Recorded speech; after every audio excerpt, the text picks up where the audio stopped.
beautiful people. Welcome back to the Mrs. Best Reviews channel. I am Mrs. Best. Happy Sunday if you are watching when this video is going and premiering and all of those good things. We are here to go over The Chi. This is the weekly review for season 8, episode 8, which was titled Cold Hearted. And I just want to personally say that the writers of this show are doing us in the most cold-hearted manner, because what kind of a final season is this? Sometimes there's episodes where I'm like, ooh, it's gonna get good. It's gonna get popping. We're gonna get some answers or close to them, connect some dots, be wowed. None of that. So far, I'm just kind of like, okay, so y'all took care of Nuck. But outside of that, I'm not the most moved. I feel like there's a lot they could have done to make this better, but we are still going to get into it. Please feel free to like the video on your way in or out. Also, feel free to hype the video. It is an easy and free way to support creators, especially those of us that are monetized. We do sincerely appreciate it. I want to welcome anybody who's new to the channel. Hey, I do not bite. And we are going to happily get into this review. Lord. So we pick up with Detective Alice Toussaint. She was knocking at Bakari's door because she is asking Bakari, where's Nuck? We have forgotten, well, not all of us, I'll say Mrs. Best. I had totally forgot about the fact that Bakari was working with the cops, or not Bakari, but that Nuck was working with the cops. So this lady popping up was interesting. I was worried because I'm like, is she knocking on Bakari's door? Because word on the curb, since Tiff put it out there, is that Bakari's the one that took care of Nuck? Or is she knocking on the door of Bakari because he was known to work for Nuck? But she asked questions. It was a very quick exchange. Bakari said, ask his girl. And Alice was looking like, well, who's that? And he explains Tiff. So it looks like he sent her in the direction of Tiff, which I could respect. I've done what you wanted and took the fall for Nuck's unaliving as it relates to Keisha. But he should not have to take the fall in any other way. You didn't say nothing about me doing time for you or any of that.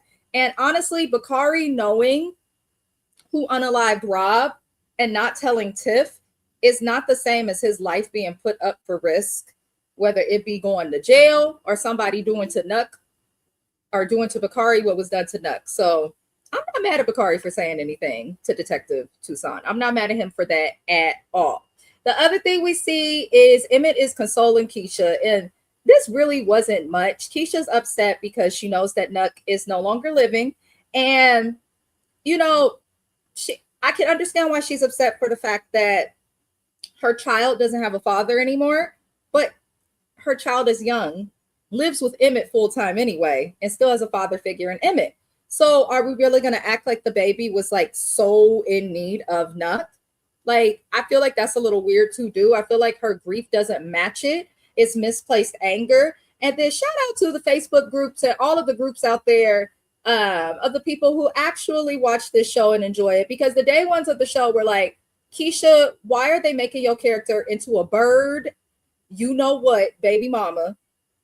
Because you should be focused on your husband instead of crying over the man who threatened your brother, pulled a gun on Kevin, and did not care to look for Keisha when she had been kidnapped by that man all them seasons ago. I'm like, so you're defending a man who didn't even care enough about you to come looking for you? And then also, you didn't even know he was your baby daddy for real. So I'm just looking at Keisha like, I just cannot. I cannot. But it is nice that Emmett is still being supportive of her. I just wish they didn't do this with her character. She was somebody who was a little bit of a bop. Like, Keisha was loose and got around, but she was also someone that was intelligent, avoided the streets, like, and she's kind of moving in a way that's making it look like her character is like a little bit delusional, just a little bit delulu, just a little bit. But let me know how you guys feel about Keisha's character development, because I know that everybody does not feel the same. Some of you may feel differently from me, but I've been genuinely annoyed with the character development that is Keisha. That's just my personal opinion. Moving forward, Victor has a talk with Tiff back at Tiff's house, aka Alicia's home, because Tiff could never, not on her own, because she don't know how to do business right. She don't know how to run the streets right. She don't know how to be a wife right. Tiff don't know how to be a mama right. Tiff don't do much right. And I know a lot of people love her character because she has been here for some time. But I don't like how Tiff is moving this season. I am not enjoying her at all. Now, you know, Victor has been a little bothered ever since Reg came by to try and work with Tiff. And, Victor explains, I can't help you with Reg. I can't protect you from him. And she's like, I ain't scared of him. It's not about that, stupid. It's about the fact that even though he got a problem with his brother, I don't think he's willing to like take his brother out or do what needs to be done if it comes between choosing Tiff and his brother. Like, I don't know if maybe it's that. Maybe I could have read it wrong. Regardless, Victor makes it very clear that he cannot protect her from him. And Tiff is like, she's not scared of him, even though in my opinion, she should be a little afraid of Reg. But she's also catching Reg in his I'm calming it down era. So she might be okay. But I don't like how selfish Tiff is. Like everything comes back to her in some way. You ask him what's wrong and what's bothering him, and he explains it, and you still like, well, I need protection. Girl, bye. That's why your son being protected by your mama. Please. Please, Tiff. Please. Now we get to see a scene with Angie and Smitty. Now, Smitty is all over the place. Smitty is only back in the life because he's lame, he's a simp, and he's weak. The worst definition of a man, in my opinion, because your wife left you, your woman left you to get back with her ex because she didn't like that the bills was paid, but there wasn't enough extra money for y'all to be out living the fancy life, spending money. She wanted the life of an elite wife while sitting on her phone doing nothing, talking to the next Negro. But I'm going to digress. Smitty has now moved on to Angie. Angie and Smitty are a thing. Angie is the sister of the manager of Smokies, and who works with Emmett. And Angie is going to be helping Emmett and her sister to open up another Smokies location. So the fact that she's dealing with Smitty is not a good thing because nobody really respects Smitty like that. Nobody even knows Smitty like that. Like you just rose from the ground as Nuck was going into the ground. He rose and you like he fell and you rose. Like that's literally what's happening. And I also kind of feel like people went by word of mouth for Smitty just being in charge. Like I think it's weird that he could just step in and be in charge. But Smitty is talking to Angie. They're having a little scene. And he doesn't like the fact that she's texted her sisters. Well, what y'all talking about? She was like, that ain't none of your business. Because mind you, they're just now getting together. Now, if they was already like in an active relationship, I'd be like, girl, what you mean it's none of his business? That's your man. He want to know what y'all talking about. Just tell him. You don't have to give him all the deets, but give him some of them. But they're not together like that. He didn't like that. He was like, man, if we dating, it is my business. Absolutely not, Negro. Number one, you need a haircut before anybody else's business can be your own. Mind your head. Number two, that's a sign of controlling energy. And somebody else had warned Angie that Smitty has a history of putting his hands on females. I just feel like he's all over the place, but they're having a conversation. He doesn't like the fact that she's going to be working for her sister with her sister. And she's just like, I mean, if you made enough money and you were saying this, then maybe I wouldn't work. But until then, I have to work. She didn't even say it in no crazy way. But Smitty is simple. Okay. And I do not mean that as a compliment because he's like, oh, I don't want to lose this one just like I lost my ex. So let me find a way to make money. And we know the way that he's into making money right now involves harming others or harming their neighborhood. So I feel like that one little statement from Angie is definitely going to carry weight as the season continues. And let me know how y'all feel in the comments because I could totally be off. Lord. Next thing we see is Reg talking to his lady. And I had to learn this lady's name because I said she gave Reg great advice and was the supportive partner in the way that it counts. It's not always about having somebody there to cover the bills and things like that. Like sometimes it's having somebody there who can help you work through your emotions, help you talk about your feelings and things like that. And I do feel like Candace did this for Reg. He's letting her know like he misses brothers. And she lets him know that if you are not willing to change parts of yourself that are harming the people that love you, you cannot expect for them to stay around. And I said, message. That was a message because it's true. People don't want to be around anyone destructive. People don't want to be around people who have stuff follow them that's negative because that energy does carry over. Sometimes the drama carries over. And I think sometimes people get the impression that blood is the thickest thing in the world, but blood should not be dragging you through the mud and toxic stuff. It's okay to just not deal with them, but also not make their life harder. So I'm happy that Candace kind of explained that to Reg. It was funny because, Reg is supposed to be the YN that's moving into being an uncle. But it seems like he's slowly starting to see that like talking about his feelings is good. He even said to Candace, I don't like talking about my feelings and stuff. And she made a good point, and I hope that a lot of the Black men that watch this show maybe picked up on that message. You should be able to talk about your feelings, whether you're a male, female, gay, straight, anything in between. I think that's an important lesson. But I think for anybody in a relationship, regardless of the type, if you cannot talk about your feelings in a constructive way or talk about your feelings with the person that you're with, maybe you with the wrong person, because that's a big part of support and being there for people. But I won't get too deep. I know we just here to go over the review. We are going to move into Bakari. There was a scene with his sister. I'm not going to discuss it again. It's a little bit of the same stuff. Like, Bakari, I want you to go to Atlanta and do things that they do in Atlanta that are legal.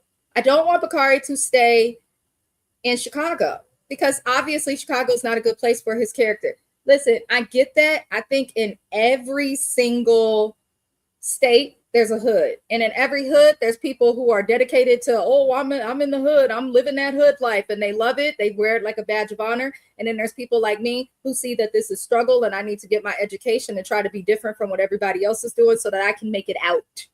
It maybe help some people who are there. Definitely feel like Bakari needs to leave. Like, sometimes you have to leave the environment you're used to thrive. That's okay. There's a reason environmental psychology is a thing. I'm just saying. But we will see what Bakari does. I still feel like they're setting up for something negative to happen with his character. I hope it's not something negative, but I still kind of feel like they are doing that to his character. But Miss Best gonna hope for the best, keep my fingers crossed, and all those good things as it relates to him. Now, the men have a little powwow. And Emmett called out Victor kind of for working for Tiffany. He's like, you don't got to do everything that she say. But I'm kind of looking at Emmett like, I understand why he's not telling Keisha that he knows the truth, but I just wish there was more that he could do to protect Bakari, but he can only do so much. I'm extremely disappointed in Victor this season, though, because I feel like we went from the politics and him trying to do right in the world to now he's working for Tiff. But on a positive note, at least we didn't have to deal with Fatima. I don't like Fatima for Victor. Okay? I just don't like her for his character. I feel like he could get with somebody else. And Fatima's up and down and plays this game that I don't like. And then she tells all of their business to her little friends. I don't like that. I don't like Fatima at all. But that's just me, y'all. I'll digress. Keisha has a bachelorette party. This was the weirdest bachelorette party I've ever seen. Everybody was dressed up in robes and stuff. Everybody was there.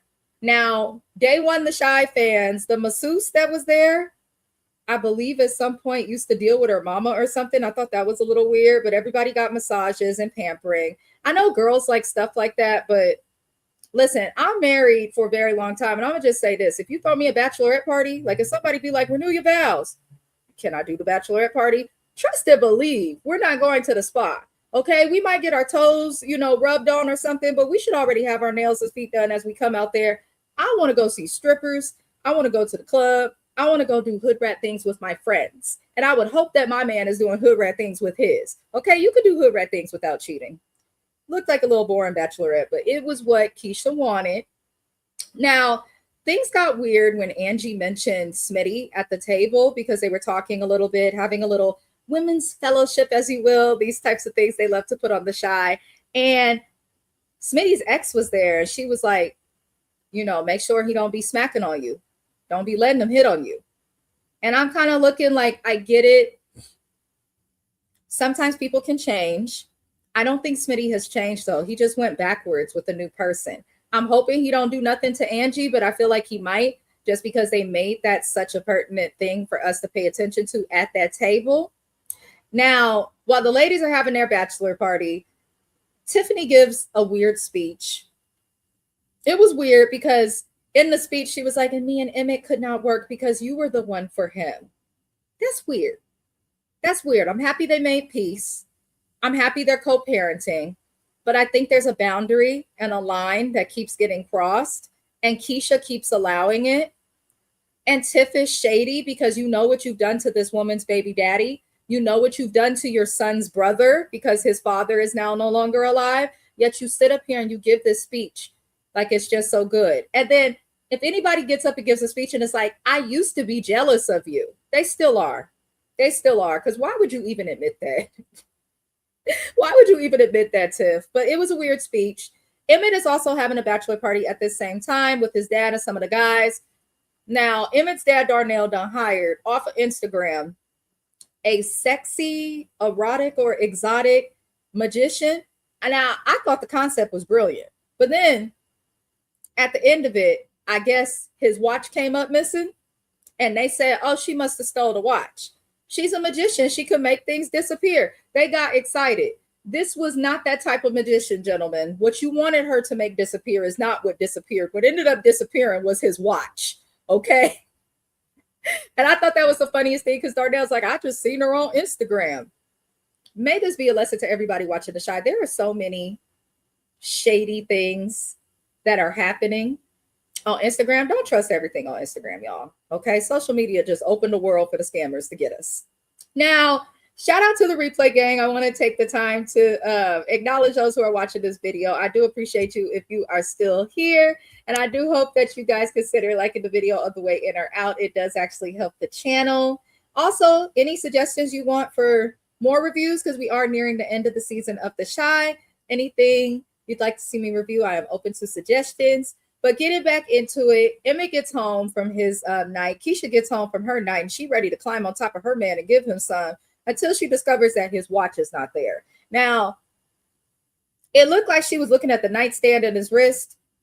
Y'all ain't got no jewelry box to put the watch on, but she was instantly turned off and upset about the watch, which annoyed me because I'm like, you're getting mad at Emmett for small stuff, but your baby daddy just passed away. Like, you would think that you would let this go. She said it's vintage. I said, Keisha, please, you getting on my nerves, girl. You making my teeth itch. Please, Keisha, please. But Victor gets a phone call in another scene. Unfortunately, his mother overdosed and he has to go identify the body.